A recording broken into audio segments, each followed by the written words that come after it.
ரசிகர் கூட்டத்தை மட்டுமே மையமாக வைத்து நிலைப்பாடு இல்லாமல் அரசியலுக்கு வந்து நிலைத்து நிற்பது கடினம் என எம்பி கார்த்தி சிதம்பரம் தெரிவித்துள்ளார். புதுக்கோட்டையில் புதிய தலைமுறைக்கு பேட்டியளித்த அவர், தனி கட்சி நடத்துவதில் இருக்கும் சவால்களை சகோதரர் விஜய் போக போக புரிந்து கொள்வார் எனவும் கூறியுள்ளார்.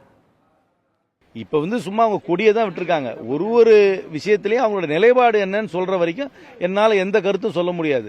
அவரோட நிலைப்பாடு என்ன, அக்னி விருத்திடத்தில் அவங்க நிலைப்பாடு என்ன, லேட்டரல் என்ட்ரியில் அவங்களோட நிலைப்பாடு என்ன, ஜிஎஸ்டியில் அவங்களோட நிலைப்பாடு என்ன, இன்சூரன்ஸுக்கு 18% ஜிஎஸ்டி போடுறாங்க, அதை பத்தி அவர்கள் நிலைப்பாடு என்ன, வக்ஃபு சட்டத்தை கொண்டு வந்திருக்காங்க மத்திய சர்க்கார், அதை பத்தி அவர்கள் நிலைப்பாடு என்ன. நிலைப்பாடை சொல்லாமல் ஒரு அரசியல் கட்சியை பற்றி நான் எப்படி ஒரு கருத்து சொல்வது? அதான் புக்கை படிச்சுட்டு தான் கதை சொல்லணும். புக்குக்குள்ள என்ன எழுதியிருக்குன்னு நான் பார்க்கணும். ஒன்னும் தெரியாம வெறும் புக்கு கவரை பார்த்தா நீ விமர்சனம் சொல்லணும், எப்படி நான் சொல்றேன்? சொல்லவே முடியாது. நிலைப்பாடு அரசியலுக்கு யார் வேணா வரலாம், ஆனா நிலைப்பாடை சொல்ல வேண்டும். நிலைப்பாடை சொல்லாமல் வெறும் அவர்களுடைய ஒரு ரசிகர் கூட்டத்தை மட்டுமே மையமாக வைத்து அவர்களுக்கு ஒரு நிலைப்பாடு இல்லாமல் அரசியலில் வந்து நிலைத்து நிற்பது சிரமம். ஒரு அரசியல் கட்சியை நடத்துவதற்கு நிறைய சேலஞ்சஸ் இருக்கு.